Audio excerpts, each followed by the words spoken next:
अस्सलामुअलैकुम everyone. Welcome back to the Sharidev academy. अच्छा, तो अब तक हम HTML के बेसिक्स सीख चुके हैं, जैसे कि forms, input, audio, video tag, उसके बाद लिंक, इमेजेस। और हमने देखा कैसे एक सिंपल तरीके से कोई भी टैग जो है वो ओपन होता है, उसको कैसे रन करना है, उसको कैसे क्लोज करना है, किसी भी टैग को कैसे लिखना है। लेकिन अब वेबसाइट अभी भी सिंपल और बोरिंग ही लगती है, क्योंकि उसके अंदर CSS अप्लाई नहीं होती। तो इसलिए आज से हम जो है CSS अपनी स्टार्ट करने जा रहे हैं। तो आज की क्लास में हम HTML के अंदर फील्ड सेट और लीजेंड के बारे में पढ़ेंगे। फिर हम देखेंगे CSS क्या है, कैसे वर्क करती है। फिर हम देखेंगे body styling, background colour, images वगैरह CSS के अंदर कैसे अप्लाई होता है। और हम एक सिंपल सा साइन इन पेज बनाएंगे और उसी को हम डेकोरेट करेंगे with the using of CSS। तो ये सिर्फ एक डेमो ही होगा, क्योंकि बाकी जो है इसको हम इंशाल्लाह डिटेल में आगे आने वाली वीडियोस के अंदर कवर अप करेंगे, कैसे CSS जो है अप्लाई होती है। तो वीडियो को एंड तक ज़रूर देखें। तो अभी हम स्टार्ट करते हैं फील्ड सेट से। जो फील्ड सेट होता है उसका काम होता है कि हमारे जो फॉर्म के अंदर रिलेटेड एलिमेंट्स होते हैं उनको एक बॉक्स के अंदर ग्रुप कर देना, उनको एक बॉक्स के अंदर कवर अप करना। और जो लीजेंड होता है वो उस बॉक्स का टाइटल बना दिया जाता है। तो वो भी हम देखते हैं कैसे वर्क करता है। तो मैं अपना VS ओपन करता हूँ। ये हमने पिछली वीडियो में देखा था कैसे इंस्टॉल करना है और कैसे डाउनलोड करना है। हम यहाँ से एक न्यू फाइल बना लेते हैं, CSS.html आपने लाजमी लगाना चाहिए, आप कोई भी फाइल बना रहे हैं। इसको मैं एंटर करूँगा। यहाँ से मैं बेसिक कोड जो है वो लिख लूँगा। ये हमने कल देखा था कैसे लिखना है। यहाँ पे मैं CSS लिख देता हूँ। अब हमने बॉडी के अंदर अपना सबसे पहले जो है फॉर्म ओपन करना है। आप कोई भी मतलब टैग लगाना चाहते हो तो आप सिंपल लिखें और एंटर प्रेस करें, वो एक टैग बनकर आ जाएगा। तो हम इस फॉर्म के अंदर सबसे पहले हमने लगाना है अपना फील्ड सेट। इसको मैं एंटर करूँगा, वो देखिए एक टैग बनकर आ गया। इसको एंटर करूँगा। अब यहाँ पे हमने सबसे पहली जो चीज़ लगानी है वो है लीजेंड। तो लीजेंड का टैग है। लीजेंड के अब टैग के जो अंदर वाला हिस्सा है जहाँ पे ये अभी कर्सर ब्लिंक कर रहा है, इस जगह पे ऊपर हमने लिखेंगे साइन इन, जो हमारा मतलब एक टाइटल आएगा उस बॉक्स के ऊपर। फिर हम यहाँ से सबसे पहले स्टार्ट करेंगे लेबल से। लेबल आ गया। फिर इस लेबल को क्लोज करेंगे। अब इस लेबल ओपनिंग और क्लोजिंग के दरमियान जहाँ भी कर्सर ब्लिंक कर रहा है वहाँ हम लिख देते हैं ईमेल। ठीक है, अब यूज़र नेम भी लिख सकते हैं, कुछ भी लिख सकते हैं। अभी तो मैं फ़िलहाल आपको प्रैक्टिस के तौर पर बता रहा हूँ। अब यहाँ पर इनपुट आएगी, फिर उसकी टाइप इज़ इक्वल टू में ईमेल। ठीक है, और यहाँ पर हम जो है place holder enter your email, और हम इसको रिक्वायर्ड भी कर देते हैं। साथ में मैंने BR लगा दी ताकि वो अलग अलग लाइन में आपके पास शो हो। उसके बाद जो नेक्स्ट हमारा है वो है लेबल पासवर्ड, फिर हमारा लेबल क्लोज, और नेक्स्ट लाइन में उस पासवर्ड की हमने टाइप देनी है इज़ इक्वल टू पासवर्ड। ठीक है, उसके अंदर भी हम प्लेस होल्डर डाल देते हैं, एंटर योर पासवर्ड, इसको भी रिक्वायर्ड कर देते हैं। ठीक है, अब ये हमारी दो चीज़ें आ गई। अब हम एक साथ बटन भी लगा लेते हैं। बटन भी हमने पिछली वीडियो में देखा था कैसे लगाना है। बटन के ऊपर मैं लिख देता हूँ साइन इन, और इसकी जो टाइप है वो हम करेंगे सबमिट। ठीक है, अब मैं जैसे इसको सेव करूँगा Ctrl+S, उसके बाद ये जो प्ले वाला आइकन है इसके ऊपर क्लिक करूँगा, फिर रन एंड डिबग, और इसको मैं क्रोम में ओपन कर लेता हूँ। तो ये देखें एक ना बॉक्स बनकर आया पहले, जो ये हमारा फील्ड सेट। अब फील्ड सेट में से ये बॉक्स है, ये जो लाइंस आई हैं, जो एक किस्म का बॉर्डर आया ऊपर, ये एक बॉक्स है। ये हमारा फील्ड सेट है, उसके अंदर हमारा जो है बाकी सारा कुछ है। फिर हमारे पास आया साइन इन, जो हमने लीजेंड लगाया था, जो हमारा अब ये टाइटल बनकर आया बॉक्स के ऊपर, यानी कि एक हेडिंग बनकर आया मेन। उसके बाद ये हमारी ईमेल, फिर ये पासवर्ड, और ये साइन इन बटन। ठीक है, अब यहाँ पे वो हमने रिक्वायर्ड लगाया था तो वो शो कर रहा है कि आप कुछ लिखें तो सही इसके अंदर। अब मैं ऐसे ही लिखूँगा @gmail.com। ठीक है, अभी भी वो बोलेगा कि पासवर्ड भी लिखे, तो हम पासवर्ड भी क्यों लिखते हैं। अब साइन इन करूँगा तो वो देखे सबमिट हो गया। तो ये एक सिंपल सा हमने बॉक्स बनाया है। अच्छा, तो अभी हम CSS स्टार्ट करते हैं। CSS क्यों ज़रूरी है। CSS जो है वो किसी भी वेबसाइट के अंदर या किसी भी एचटीएमएल के कोड के अंदर जो है हम उसको यूज़ करते हैं किसी भी चीज़ को, किसी भी बॉडी को, किसी भी पार्ट को डिज़ाइन करने के लिए या उसको डेकोरेट करने के लिए। तो सीएसएस का वैसे मतलब होता है कास्केडिंग स्टाइल शीट, जिसके अंदर डिज़ाइन होती है, लेआउट्स होते हैं और उसका एक फ़ील देने के लिए, एक वेबसाइट को एक लुक देने के लिए हम उसको यूज़ करते हैं। उससे वेबसाइट जो है वो बहुत ही प्यारी बनती है और काफ़ी मज़े की चीज़ बनती है एचटीएमएल को जब हम सीएसएस के साथ लिंक करते हैं। अच्छा, तो सीएसएस लिखने के 3 तरीके हैं। सबसे पहले चीज़ आती है इनलाइन।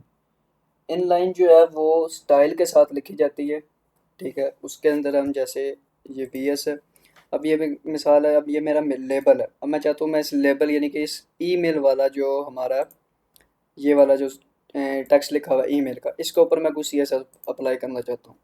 अब मैं इनलाइन क्या करूँगा, इसी के अंदर लेबल का जो ओपनिंग टैग हो उसमें मैं स्पेस दूंगा, यहाँ पे मैं लिखूंगा स्टाइल।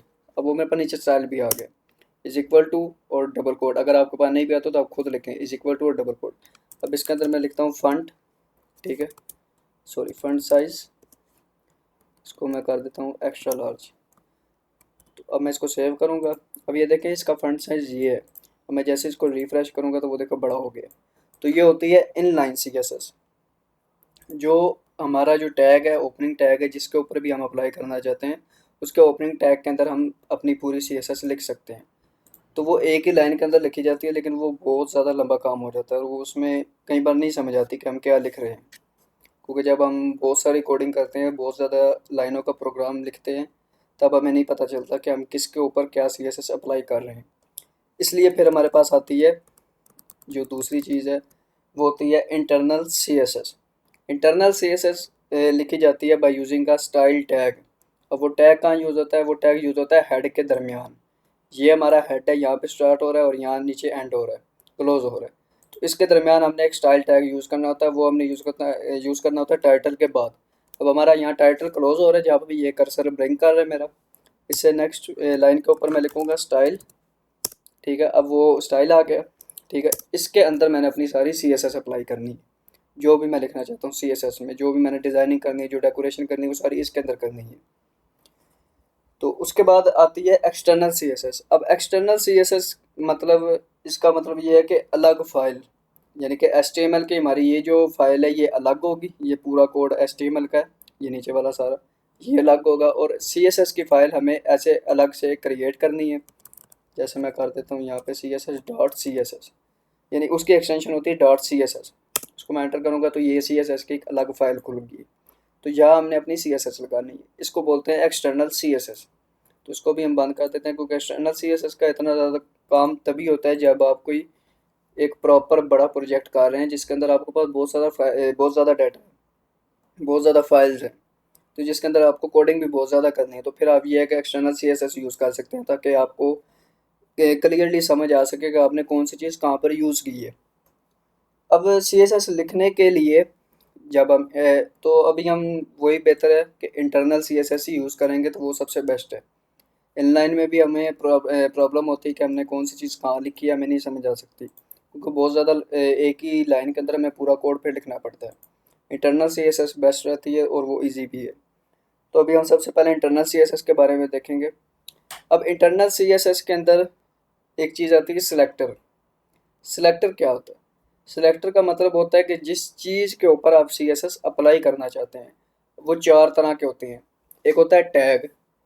टैग कौन सा है? जो ये हम टैग यूज़ कर रहे हैं, फॉर्म टैग, फील्ड सेट, फिर लीजेंट है, लेबल है, इनपुट है, बटन है, ये बॉडी टैग है, बॉडी का टैग है।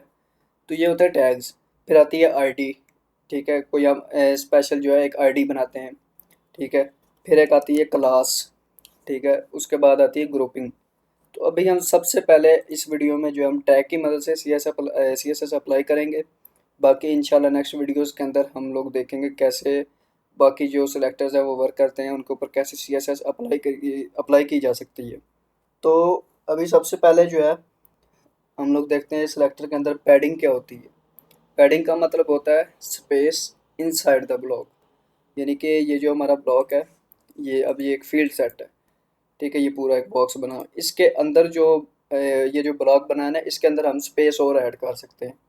जैसे मैं करके दिखाता हूँ। यहाँ पे मैं सिलेक्टर दूंगा फील्ड सेट, जो कि हमारा ऑलरेडी सिलेक्ट हो गया है। ये देखें, ये हमारा फील्ड सेट था, उसने ऑलरेडी डिटेक्ट कर लिया। तो अब मैं इसके अंदर नेक्स्ट लाइन पे आऊँगा, कर्ली ब्रेसेस ओपन करूँगा। ठीक है, आपने सिर्फ एक दफ़ा प्रेस करना है, वो दोनों आ जाएंगे। आपने उसके दरमियान एंटर करना है तो वो नेक्स्ट लाइन पे मूव हो जाएगा। अब यहाँ पे सबसे पहले मैं इसको दूंगा पैडिंग। ठीक है, ये पैडिंग आ गई। अब यहाँ पे आप पैडिंग जो है पिक्सल में भी दे सकते हैं और परसेंटेज में भी दे सकते हैं। पैडिंग जो है वो बेस्ट रहती है आप पिक्सल के अंदर दें। ठीक है, सपोज मैं इसके अंदर 20 पिक्सल कर देता हूँ ताकि आपको क्लियरली नज़र आए। ठीक है, ये 20 pixel होगी, यानी कि 20 पिक्सल। अब मैं इसको सेव करूँगा यहाँ से अब यहाँ पर देखें स्पेस कितनी है, और अब रिफ्रेश के बाद अब ये देखें स्पेस उसके अंदर बढ़ गई है। ठीक है, तो ये होती है पैडिंग। इसके बाद आता है मार्जिन। मार्जिन का क्या काम है? मार्जिन जो होता है वो इस पूरे ब्लॉक को मूव करने के लिए होता है, यानी कि सेंटर में लेकर आना, इस साइड पे मूव करना, इधर मूव करना। और मार्जिन का मतलब होता है स्पेस आउटसाइड द ब्लॉक। अब जैसे मैं यहाँ पे लिखता हूँ सपोज मार्जिन, ठीक है, 100 पिक्सल। अब मैं इसको सेव करूँगा और ये देखें अब इसने किया क्या, जब हम सिंपल लिखते हैं ना पैडिंग या मार्जिन, ठीक है, वो हम आगे चल के पढ़ेंगे कितनी तरह से और किस तरह हमें इसको दे सकते हैं। लेकिन अभी हमने जब मार्जिन लिख के 100 पिक्सल दिया तो उसने क्या किया है कि चारों साइडों से, यानी कि टॉप, फिर राइट, फिर बॉटम और फिर लेफ़्ट, चारों साइडों से 100 पिक्सल इक्वल मार्जिन दे दिए, इसलिए वो बिल्कुल सेंटर में आ गया। तो इसको भी हम लोग डील अप कर सकते हैं, कैसे हम इसको दे सकते हैं। ठीक है, अभी फ़िलहाल मैं इसको यहाँ पे दे देता हूँ ऑटो, सॉरी 100 पिक्सल ऑटो।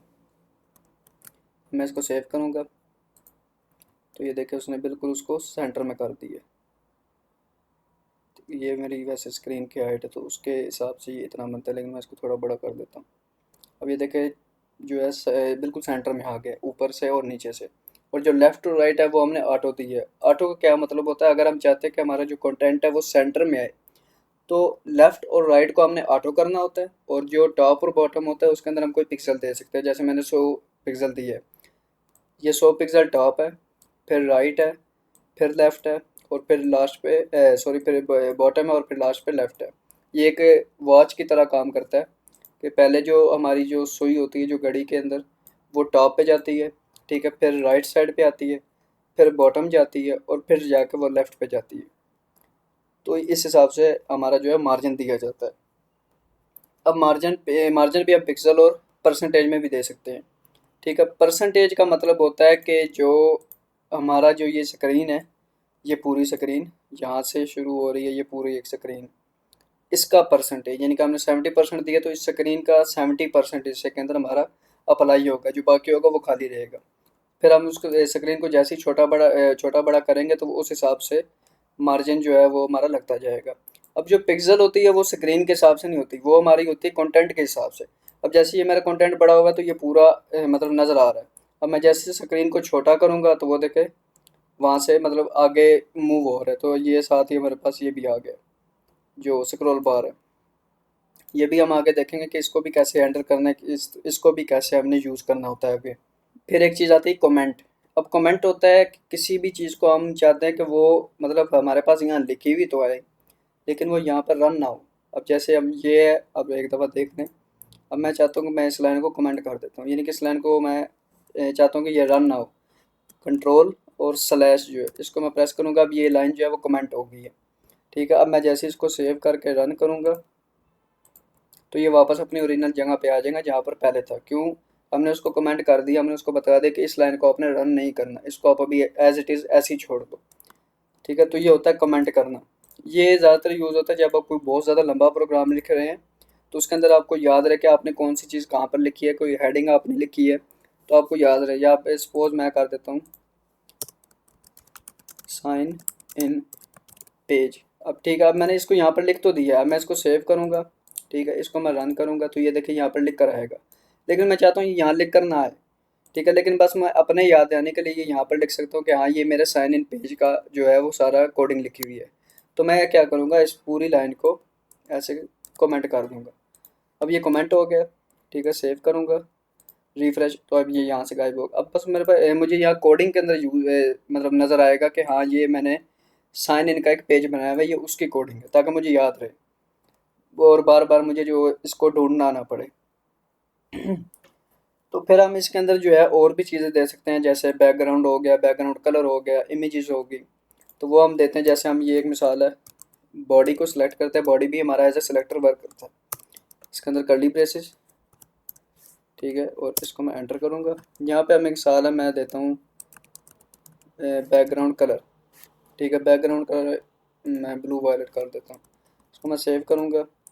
अब जो हमारी बॉडी है वो ये फील्ड सेट के अंदर वाला हिस्सा नहीं है, इसके बाहर वाला हिस्सा है। तो ये देखें, अब जो बैकग्राउंड था वो सारा ब्लू वायलेट हो गया और हमारा ये फील्ड सेट और बाकी सब कुछ सामने आ गया। यहाँ पे हम बैकग्राउंड के ऊपर इमेज भी लगा सकते हैं। वो कैसे लगानी है, सेम इसी तरह बैकग्राउंड, फिर ये और इमेज, ठीक है। अब यहाँ पे इमेज के अंदर मैंने लिखना है URL और स्मॉल ब्रैकेट्स के अंदर हमने उसका एड्रेस देना है। हमने देखा था इमेज टैग के अंदर, इमेज टैग हम कैसे लगाते थे, उसके अंदर हम इमेज का एड्रेस देते थे, इमेज का नाम और एक्सटेंशन, और अगर सेपरेट फोल्डर में है तो उसका पूरा एड्रेस, फिर नाम और एक्सटेंशन। अब मेरी इमेज जो है वो सेम फोल्डर में ये पड़ी है, तो मैं इसको क्या करूँगा, essay.jpg। अब ये इमेज लग गई, सेव करूँगा, ये रिफ़्रेश करूँगा तो ये देखें इमेज आ गई है। लेकिन अब ये इमेज जो है इसका साइज़ बहुत बड़ा है, मैं चाहता हूँ कि ये फुल स्क्रीन के ऊपर आए तो मतलब प्रॉपर कवर हो। तो मैं इसके ऊपर यहाँ लिखूँगा बैकग्राउंड, ठीक है, ये आ गया बैकग्राउंड हमारा साइज़, और यहाँ पे मैं इसको कवर कर दूँगा। इसको मैं सेव करूँगा। अब मैं इसको रिफ़्रेश करूँगा तो ये देखिए ये पूरी एक इमेज लग गई है। तो अब थोड़ा प्यारा लग रहा है। अब मैं चाहता हूँ कि ये जो साइन इन है ये थोड़ा बड़ा हो और यहाँ सेंटर में है। उसके लिए हम क्या करेंगे, ये हमारा साइन इन कहाँ लिखा हुआ है, लीजेंड के अंदर, लीजेंड वाले टैग में। तो हम लीजेंड का टैग जो सिलेक्टर है वो यूज़ करेंगे, ठीक है। जिस भी चीज़ को आपने डेकोरेट करना है उसका आपने सिलेक्टर देना है लाजमी, उस सिलेक्टर को आपने यूज़ करना है। तो यहाँ पे मैं चाहता हूँ फंट जो साइज़ है हमारा वो हो जाए एक्स्ट्रा लार्ज, ठीक है, और टेक्स्ट अलाइन इसको मैं कर देता हूँ सेंटर में। अब मैं और इसका जो वो है फंट वेट, इसको मैं बोल्ड कर देता हूँ, मेरे को थोड़ा मोटा नज़र है। इसको मैं सेव करूँगा, रन करूँगा तो ये देखें, ठीक है। अब मैं इसका एक कलर चेंज करना है। आपने जब कोई बैकग्राउंड कलर चेंज करना है तो आपने पूरा बैकग्राउंड लिखना है, लेकिन अगर आपने किसी टेक्स्ट का कलर चेंज करना है तो आपने सिर्फ कलर लिखना है। और इसको मैं वाइट कर देता हूँ। अब मैं इसको सेव करूँगा तो ये देखें इसका कलर वाइट हो गया और ये बिल्कुल सेंटर में आ गया और थोड़ा बड़ा हो गया। अब थोड़ा पता लग रहा है कि हाँ कुछ चीज़ बनती हुई नज़र आ रही है। CSS की मदद से हम बहुत कुछ कर सकते हैं। अब मैं चाहता हूँ कि ये जो ईमेल वगैरह लिखा हुआ है इनके ऊपर भी हम थोड़ा चीज़ अप्लाई करें। तो ये ईमेल हमारा कहाँ लिखा हुआ है, लेबल के अंदर। तो हम नया सेलेक्ट डालेंगे, लेबल, ठीक है। उसके बाद यहाँ पे हम लिखेंगे फंट साइज़, इसको हम थोड़ा लार्जर कर लेते हैं, थोड़ा बड़ा है। और उसके बाद इसके अंदर फंट जो स्टाइल है वो हम इटैलिक कर देते हैं, थोड़ा टेढ़ा लिख कर है। तो ये देखिए अब ये थोड़ा टेढ़ा भी हो गया और इसका फंट साइज़ भी थोड़ा बड़ा हो गया। अब मैं चाहता हूँ कि इस बटन के ऊपर मैं कोई चीज़ अप्लाई करूँ कि हमारा जो बटन है वो थोड़ा प्यारा लगे। उसके लिए हम क्या करेंगे, अब जो बटन हमारा कहाँ लिखा हुआ है, ये बटन वाले टैग में, तो हम नया सेलेक्टर डालेंगे बटन का, ठीक है। इसके अंदर मैं स्पेस दूंगा, या मैं सपोज मैं लिख देता हूँ फंट साइज़ लार्ज या एक्स्ट्रा लार्ज। लार्ज ठीक है, वो थोड़ा बड़ा ही लगेगा। उसके बाद फंट वेट जो है इसका वो हम कर देंगे सिंपल बोल्ड। अब मैं इसको सेव करूँगा तो ये देखो बड़ा भी हो गया और ये इस तरह भी नज़र आ गया। इसके ऊपर हम बैकग्राउंड कलर भी लगा लेते हैं, ब्लू कर देते हैं चलो। तो ये देखें अब इसके ऊपर बैकग्राउंड कलर लग गया है। तो ये पॉपअप आ रहा है कि हाँ भाई इसके अंदर कोई चीज़ लिखो तो सही। तो ये एक मिसाल थी। तो ये ऐसे मतलब CSS की मदद से हम इसको ऐसे कर सकते हैं। अब मैं चाहता हूँ कुछ और भी इसके अंदर अप्लाई हो। अब एक और चीज़ आप लोग देखें, फील्ड सेट होवर। होवर के अंदर हम लोग क्या चीज़ अप्लाई कर सकते हैं। अब जैसे मैं एक छोटी सी मिसाल आपको देता हूँ, ये जो है, अब मैं जैसे इसके ऊपर कर्सर यानी कि माउस अपना लेके जा रहा हूँ तो इसका जो बैकग्राउंड कलर है वो चेंज हो रहा है, ठीक है। इसी तरह ये इसका है, फिर ये क्रॉस का है। इसके ऊपर क्लिक कर रहा हूँ तो वो एक और चीज़ ओपन हो रही है, मतलब वो एक और चीज़ शो कर रहा है, एक और कलर शो कर रहा है। तो मैं चाहता हूँ हमारे पास इसके ऊपर भी आए, तो उसको हम यूज़ करते हैं होवर के थ्रू। हमने फील्ड सेट के ऊपर होवर लगाना है, तो ये होवर आ गया हमारा। ठीक है, अब इसके अंदर मैं लिख देता हूँ बॉक्स शेडो 5 पिक्सल, फिर 5 पिक्सल, फिर 5 पिक्सल, फिर 5 पिक्सल, लाइम ग्रीन कलर, कोई भी कलर दे देते हैं। मैं इसको सेव करूँगा, रिफ्रेश करूँगा। अब देखिए कोई असर नहीं हुआ, लेकिन कुछ भी इसके ऊपर अप्लाई नहीं हुआ, ना हमें कुछ नज़र आ रहा है। लेकिन मैं जैसे ही इसको ऊपर लेके जा रहा हूँ तो ये देखिए नीचे एक शेडो बनकर आ रहा है। ठीक है, तो ये होता है हमारा जो इसका शेडो होता है। हमने को बॉक्स शेडो दिया, तो इस बॉक्स के ये जो बॉक्स बना हुआ है फील्ड सेट का, इसके पीछे इसके बैकग्राउंड में जो है वो शेडो आ रहा है, ये लाइम ग्रीन कलर का। अब ये देखें, ये शेडो सिर्फ इधर से आ रहा है, यानी कि राइट साइड पे और बॉटम पे है, लेकिन ऊपर सिर्फ पतली सी एक लाइन ही आ रही है, मतलब शो कर रहा है कहाँ शेडो है। लेकिन मैं चाहता हूँ जैसे जितना शेडो इधर आ रहा है उतना ऊपर टॉप पे और लेफ्ट पे भी है। तो उसके लिए हम क्या करेंगे, यहीं पर ही कॉमा लगाएंगे, स्पेस। अब जो हमने उतर दिया उसी में हम -5 पिक्सल, -5 पिक्सल, फिर +5 पिक्सल और +5 पिक्सल, सेम लाइम ग्रीन। कोई और कलर भी दे सकते हैं। इसको सेव किया, रिफ्रेश किया, तो अभी ये देखा, अब ये चारों साइडों पे ब्लॉक आ रहा है, मतलब एक शेडो आ रहा है। अब मैं चाहता हूँ कि ये जो बॉक्स हमारा इसके अंदर का कलर चेंज हो जाए। यहाँ पे ये तो यहाँ पर ये बैकग्राउंड वाली इमेज शो कर रहा है, मैं चाहता हूँ इसके अंदर कलर चेंज हो जाए। अब यहाँ पे भी ये कर सकते हैं। अब ये हमारा कलर किसके अंदर है, फील्ड सेट के अंदर है। इसको मैं एंटर करूँगा, यहाँ पे मैं लिखूँगा बैकग्राउंड कलर, सपोज वीट कर देते हैं। इसको मैं सेव करूँगा, तो ये देखें इसका हमारा कलर चेंज हो गया। लेकिन ये बहुत बुरा लग रहा है, मैं चाहता हूँ कि नहीं ऐसा ना हो। फिर हम क्या करेंगे, नया सेलेक्टर डालेंगे। ठीक है, इनपुट का, इनपुट के अंदर मैं इसका कलर दूंगा जी बैकग्राउंड कलर वीट। इसको सेव करूँगा, रिफ्रेश करूँगा, तो ये देखें अब ये इसका कलर चेंज हो गया। लेकिन मैं चाहता हूँ कि इसका भी ना हो, सिर्फ यहाँ पर कलर है, मतलब हमारे टेक्स्ट के अकॉर्डिंग कलर है। तो हम यहाँ इनपुट की जगह हम कर देंगे फॉर्म को, सेव, रिफ्रेश। तो ये देखें अब फॉर्म के हिसाब से उसका कलर आ गया। ठीक, अब मैं चाहता हूँ कि नहीं फॉर्म पे भी ना है, वो बहुत गंदा लग रहा है। तो वो उस हिसाब से हम जिस चीज़ को भी हम कलर देना चाहें, जो भी हम करना चाहें, तो वो उस हिसाब से उसका कलर जो है वो मैक्सिमम लिख सकते हैं, हम कलर दे सकते हैं। तो वैसे ये थोड़ा अच्छा लग रहा था, तो इसी को ही हम रहने देते हैं, जो अंदर हमारा ये वाला हिस्सा। ठीक है, अब ये देखें ये ब्लिंक भी कर रहा है, मतलब एक शेडो आ रहा है। अब मैं चाहता हूँ कि इसके ऊपर ये जो कोने बने हुए हैं बॉर्डर के फील्ड सेट के, तो इसको भी हम थोड़ा राउंड करें, तो वो भी कर सकते हैं। किधर गया हमारा फील्ड सेट, इसके अंदर हम डालेंगे सॉरी बॉर्डर रेडियस 10 पिक्सल। इसको मैं सेव करूँगा। ठीक है, इसको मैं रिफ्रेश करूँगा।